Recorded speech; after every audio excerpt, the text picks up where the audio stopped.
হাজার বছরেরও বেশি সময় আগে প্রাচীন ইরানের বাস্তামে একটি শিশু জন্মগ্রহণ করেছিলেন, যিনি একদিন আধ্যাত্মিক ইতিহাসের পথ পরিবর্তন করবেন। তার নাম ছিল বায়াজিদ বস্তামি। ছোটবেলা থেকেই তিনি অন্যদের থেকে আলাদা ছিলেন। যখন অন্য শিশুরা রাস্তায় খেলা করত, বায়াজিদ প্রায় নীরবে বসে থাকত, দৃষ্টিপূর্ণ বিস্ময়, জীবন, আত্মা এবং আল্লাহ সম্পর্কে প্রশ্ন করত। বয়স বাড়ার সঙ্গে সঙ্গে বায়াজিদ নিজেকে প্রার্থনা, উপবাস এবং ধ্যানের মধ্যে নিয়োজিত করল। তার হৃদয় চেয়েছিল কিছু বৃহৎ, ধন, খ্যাতি বা শক্তির চেয়ে বেশি।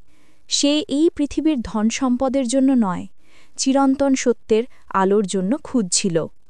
এক রাত গভীর প্রার্থনার মধ্যে বায়াজিদ অনুভব করল তার অহংকার বিলীন হয়ে যাচ্ছে। সে বুঝল, আল্লাহর নিকট প্রকৃত ঘনিষ্ঠতা পাওয়া যায় কেবল নিজের আমিকে ছেড়ে দিলে, অহংকার, ইচ্ছা এবং অহং।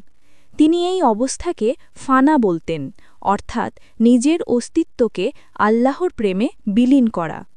বায়াজিদ পরে বলতেন, আমি আল্লাহ থেকে আল্লাহর দিকে যাই যতক্ষণ না তারা আমার মধ্যে কান্না করে, হে তুমি, আমি। জনতা দূর-দূরান্ত থেকে তার কাছে আসে শেখার জন্য, কিন্তু বায়াজিদ কখনো নিজেকে গুরু বলতেন না। তিনি বিনম্রভাবে বলতেন, আমি কিছুই না, কেবল আল্লাহর দাস। তার সরলতা, সদয়তা এবং জ্ঞান প্রতিটি হৃদয়কে স্পর্শ করত। তার শিক্ষাগুলি পারস্য তার বাইরে ছড়িয়ে পড়েছিল, শতাব্দী ধরে অনুসারীদের অনুপ্রাণিত করেছিল।